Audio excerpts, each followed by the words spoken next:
નમસ્કાર મિત્રો, આપ સૌનું હાર્દિક સ્વાગત છે આજના આપણા સેશનમાં. મિત્રો, આજનો આપણો જે સેશન છે એ પર્ટિક્યુલરલી આપણે G SSSB એટલે કે ગુજરાત ગૌણ સેવા પસંદગી મંડળ દ્વારા થોડાક સમય પહેલા, જેનો મેં વિડીયો પણ બનાવ્યો હતો કે થોડાક સમય પહેલા મહેસૂલ તલાટી એની અંદાજિત 2300 જગ્યા માટે વેકેન્સી બહાર ટૂંક જ સમયમાં પડવાની છે. તેના ફોર્મ ભરવાના પણ ચાલુ થશે. તો આ જે જાહેરાત છે, આ વેકેન્સી જે છે પડવાની છે, ફાઇનલ છે, બરાબર છે. અને એટલા માટે આપણે લોકોએ તૈયારી જે શરૂ કરવામાં સહેજ પણ રાહ જોવાની જરૂરત નથી. આની પહેલાં મેં એક વિડીયો પોસ્ટ કર્યો હતો કે જેની અંદર મેં તલાટી એટલે કે મહેસૂલ તલાટી જે છે એના માટેનો એક ફ્રી ઓફ કોર્સ આપ સર્વે માટે લોન્ચ કર્યો હતો.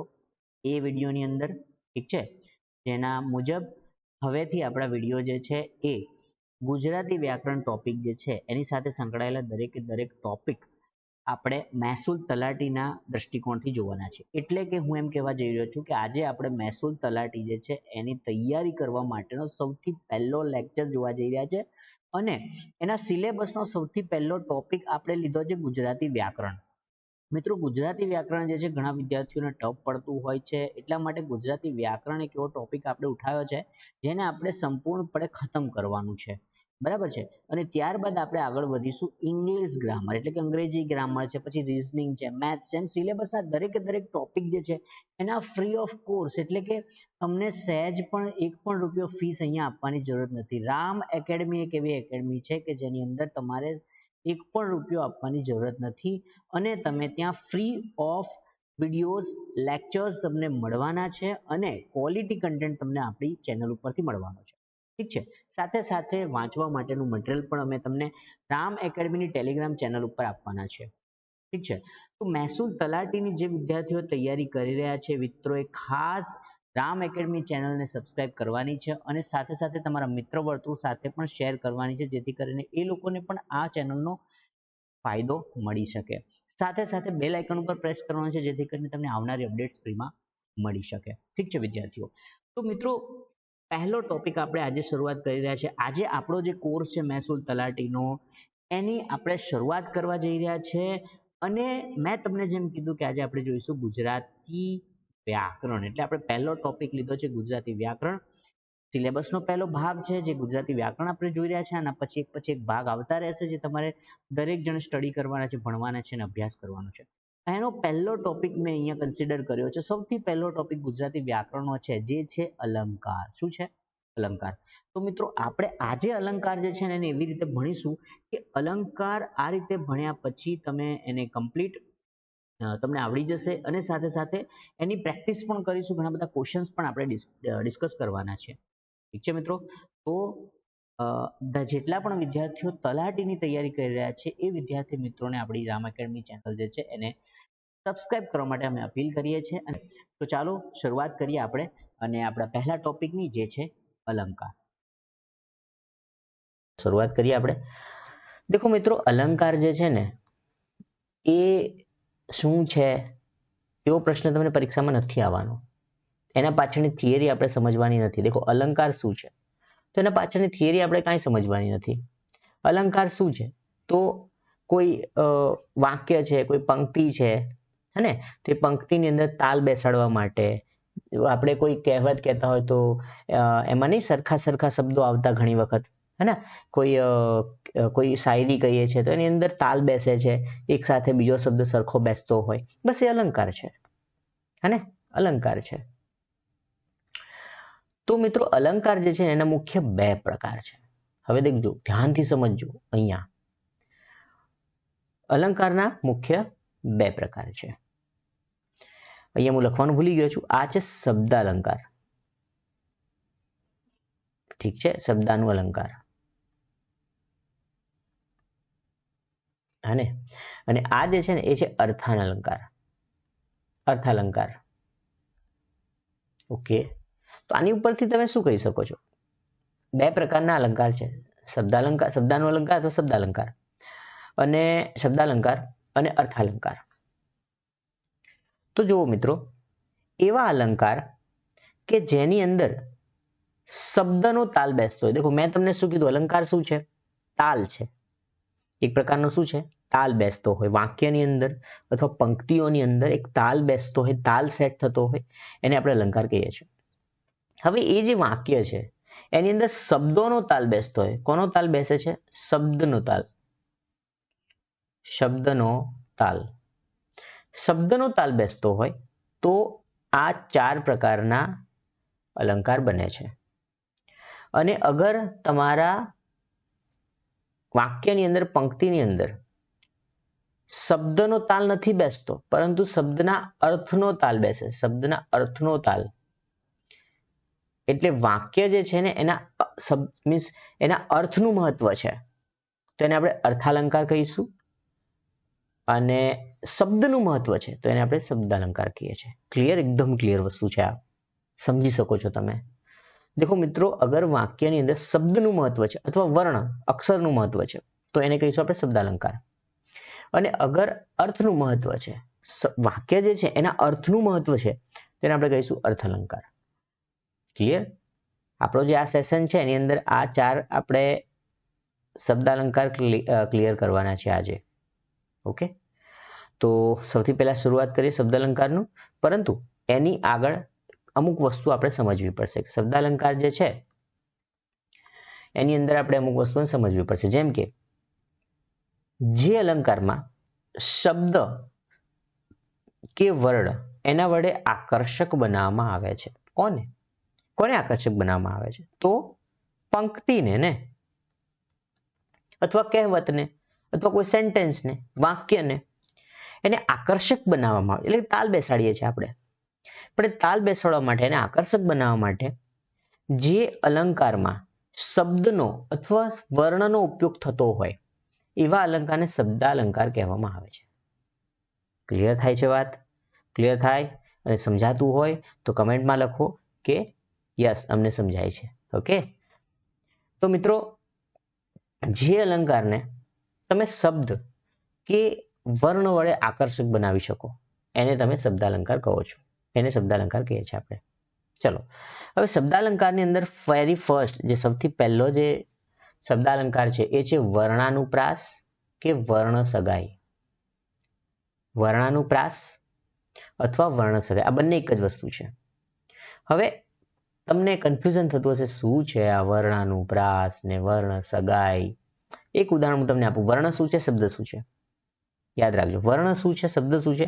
બેસ્ટ એક્ઝામ્પલ મેં અહીંયા એક લખ્યું છે, લેટેસ્ટ કરંટ ટ્રેન્ડ મુજબ પુષ્પરાજ. પુષ્પરાજ તમારું ફેવરેટ મૂવી પુષ્પા 2. તો પુષ્પા 2 મૂવી જે છે એનું એક કેરેક્ટર છે. કયું છે? પુષ્પરાજ. પુષ્પરાજ જે કેરેક્ટર જે છે એની અંદર એનું નામ લખ્યું છે, મેં કેરેક્ટરનું કોઈ મહત્વ નથી. પુષ્પરાજ જે છે એની અંદર પુ ધેટ ઇઝ એક શું છે? અક્ષર છે, શબ્દ નથી. સમજો, આ આખું જે છે ને પુષ્પરાજ એ આખો શું છે? શબ્દ છે. શું છે? શબ્દ છે. પરંતુ એ શબ્દ જે છે ને એ શાનો બનેલો છે? વર્ણોનો, એટલે અક્ષરનો બનેલો છે. અક્ષરને આપણે સુધરેલી ગુજરાતી ભાષામાં વર્ણ કહીએ છીએ. તો જે એક એક અક્ષર જે છે ને એ શાનો બનેલો છે? વર્ણનો બનેલો છે. દેખો, તો આ જે પુ છે એ શું છે? વર્ણ છે. સ્પા આ પણ વર્ણ છે. આ અક્ષર આની સાથે જોડાયેલો છે. શ પ સાથે જોડાયેલો છે. રા પણ શું છે? વર્ણ છે. અને જ પણ શું છે? વર્ણ છે. તો વર્ણોનો બનેલો જે વર્ણો જ્યારે ભેગા થાય છે તો શું બને છે? શબ્દ બને છે. સમજાય છે? વર્ણો જ્યારે ભેગા થાય છે તો શબ્દ બને છે. એટલે શબ્દાલંકાર જે છે ને આની અંદર અહીંયા શું લખ્યું છે એની વ્યાખ્યામાં? જે અલંકારને શબ્દ કે વર્ણ વડે, એટલે કાં તો શબ્દ વડે કાં તો વર્ણ વડે, વર્ણ એટલે અક્ષર વડે, અક્ષર વડે કાં તો પછી શબ્દ વડે, અને તમે આકર્ષક બનાવો છો વાક્યને, સેન્ટેન્સને, પંક્તિને, તો એને શબ્દાલંકાર કહે છે. અને પહેલા પ્રકારનો જે અલંકાર છે જે વર્ણાનુપ્રાસ અથવા વર્ણ સગાઈ છે. હવે એક ધ્યાન આપો, એક ફોકસ કરો પહેલા નંબરના અલંકાર ઉપર, કે આની અંદર વર્ણાનુપ્રાસ કીધું છે અને અહીંયા વર્ણ સગાઈ કીધી છે.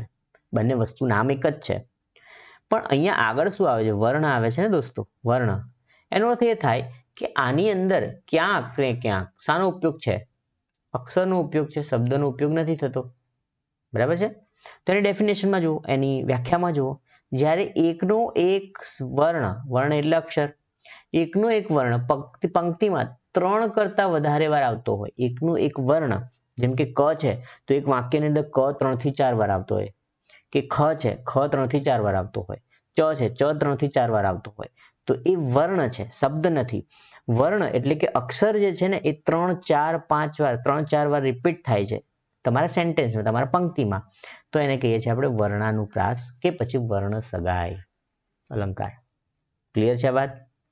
દેખો દોસ્તો, જ્યારે પણ તમારા વાક્યની અંદર, તમારી પંક્તિની અંદર અહીંયા વર્ણાનુપ્રાસ લખ્યું છે ને, એટલે શાની પર ફોકસ કરવાનું? વર્ણ ઉપર. વર્ણ એટલે અક્ષર.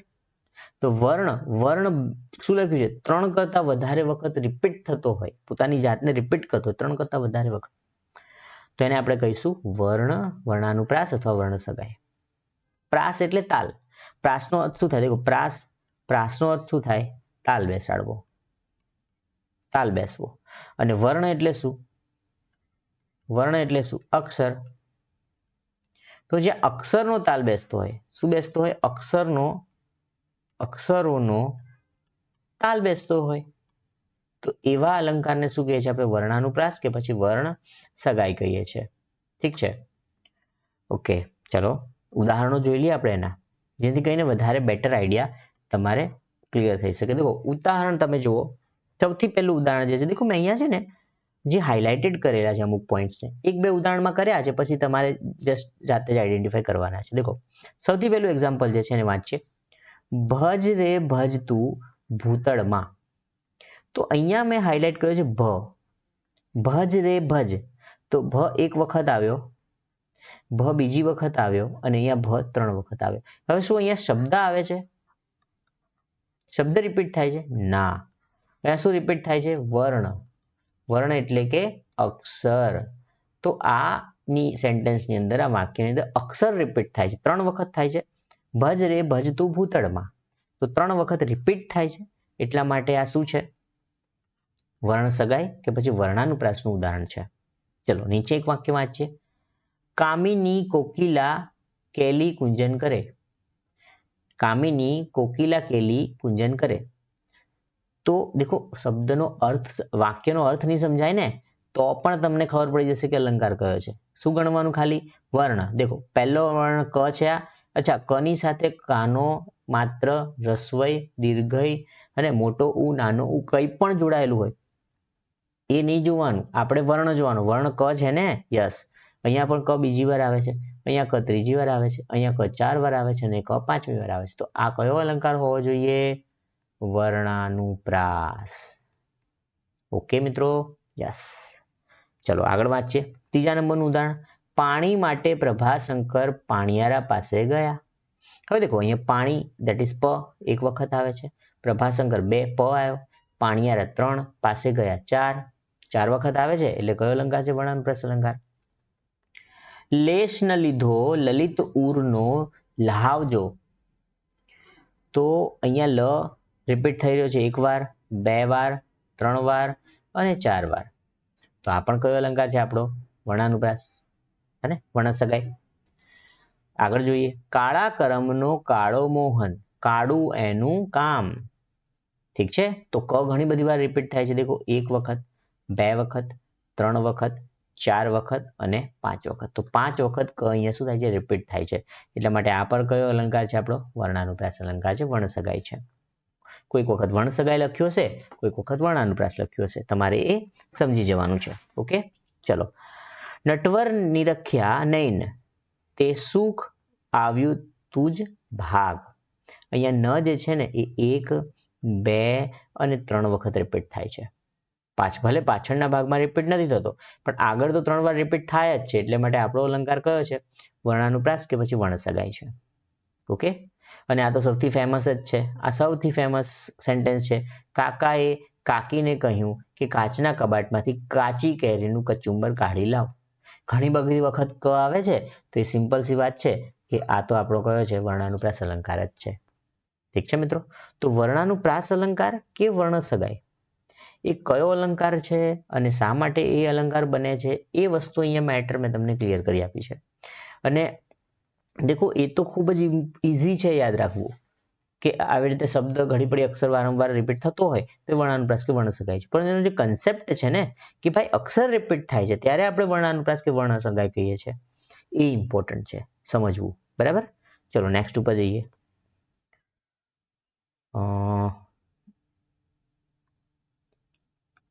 ઓકે, નેક્સ્ટ જે બીજો અલંકાર છે મિત્રો, હવે ધ્યાનથી સમજજો.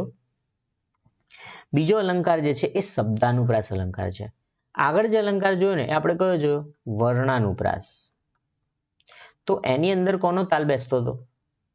વર્ણનો. વર્ણ એટલે અક્ષર. અને આ શું છે? શબ્દાનુપ્રાસ છે. દેખજો મિત્રો, શબ્દાનુપ્રાસ છે એટલે આની અંદર કોનો પ્રાસ બેસે છે? શબ્દનો. યસ, શબ્દ. શબ્દનો શું બેસે છે? પ્રાસ બેસે. તાલ કોનો બેસે છે? શબ્દનો બેસે છે. ઠીક છે? ઓકે.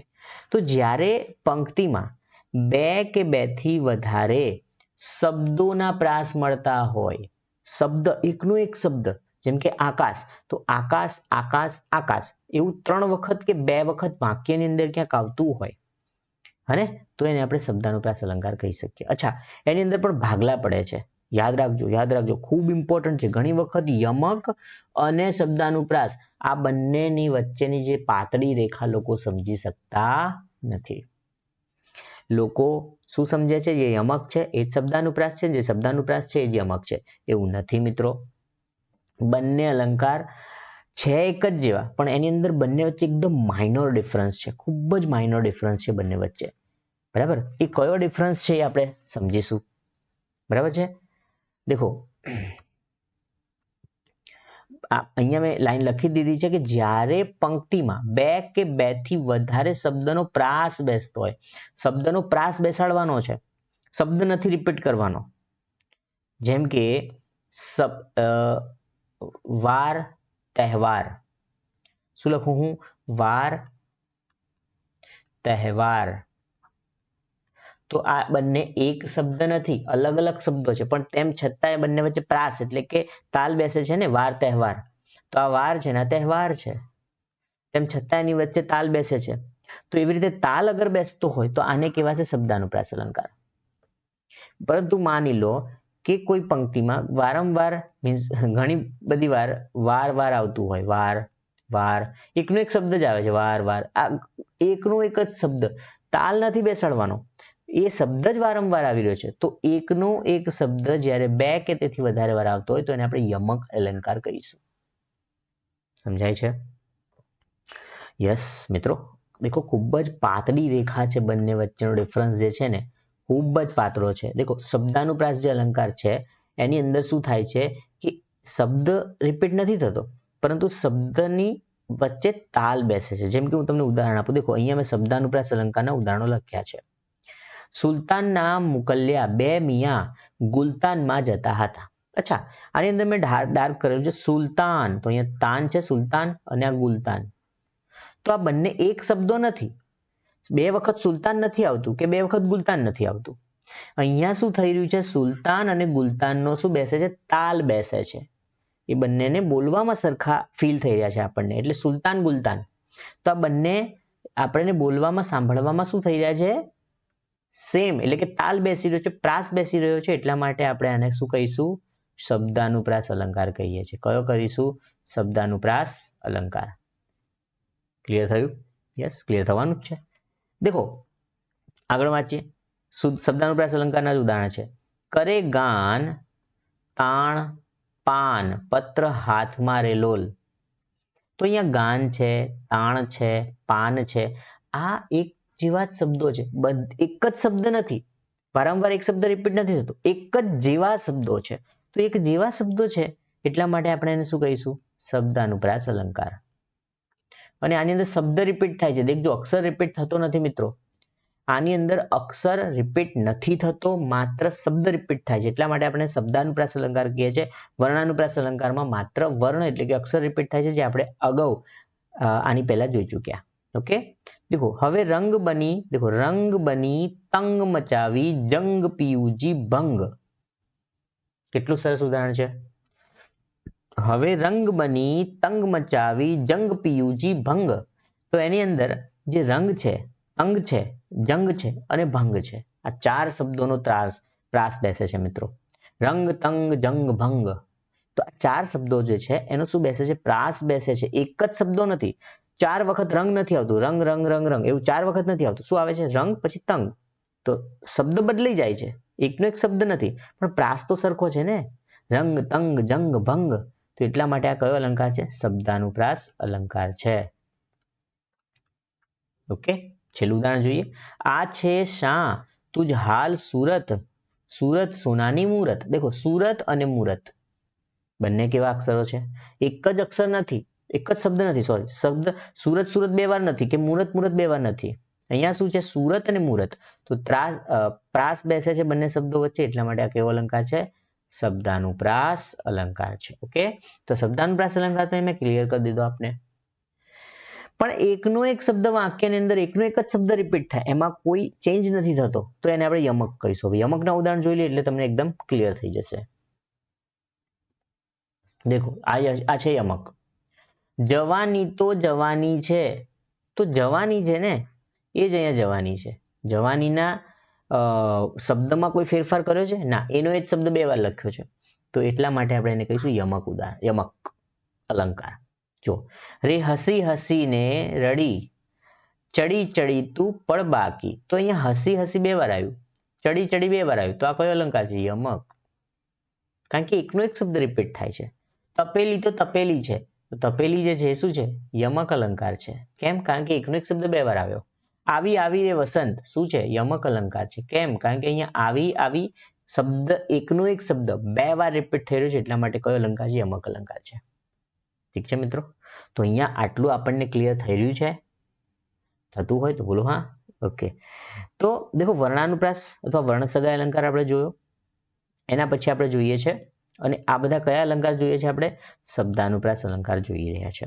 એના પછી બીજો જોઈએ આપણે શબ્દાનુપ્રાસ અલંકાર, એની અંદર યમક અલંકાર પણ જોયો આપણે. અને હવે જોઈએ છે આપણે નેક્સ્ટ જે અલંકાર, હવે ખૂબ ઈઝી અલંકાર આપણી પાસે રહ્યા છે. દેખો, પ્રાસ સાંકળી શું છે? પ્રાસ સાંકળી અને આંતરપ્રાસ બંને નામ એક જ છે. બંને શું છે? એક જ નામ છે. યાદ રાખવાના છે. તો સાંકળી, સાંકળી એટલે વચ્ચે, સાંકળી એટલે વચ્ચે, અને આંતર એટલે વચ્ચે, એટલે આની ઉપરથી તમે યાદ રાખી શકો છો. અચ્છા, આ પ્રાસ સાંકળી અને આંતરપ્રાસ જે છે એની અંદર મિનિમમ બે પંક્તિ તો જોઈએ જ. બે પંક્તિ તો તમારે જોઈએ જ, તો જ તમારો આ અલંકાર બનશે. બે પંક્તિ. અચ્છા, પંક્તિ કેવી રીતે ઓળખશો? ઉદાહરણની અંદર જોઈ લો. જેમ કે અહીંયાથી આ હરિના જન તો મુક્તિ ના માંગે, પછી એક સેમિકોલોન કર્યો છે ને, આ રીતે અહીંયા સેમિકોલોન કરેલો છે, પછી અહીંયા બીજી લાઈન છે. તો આ જે છે ને, આને કહેવાય એક પંક્તિ, અને આને કહેવાય એક પંક્તિ, આને કહેવાય બીજી પંક્તિ. સમજી ગયા? તો રીતે બે પંક્તિ છે આ સેન્ટેન્સની અંદર. એમ જ્યારે પણ પ્રાસ સાંકળી અલંકાર હશે અથવા આંતરપ્રાસ અલંકાર હશે, તો એની અંદર બે પંક્તિઓ આપેલી જ હશે. સમજાય? ચલો, હવે ક્યારે આપણે પ્રાસ સાંકળી અથવા આંતરપ્રાસ કહીશું?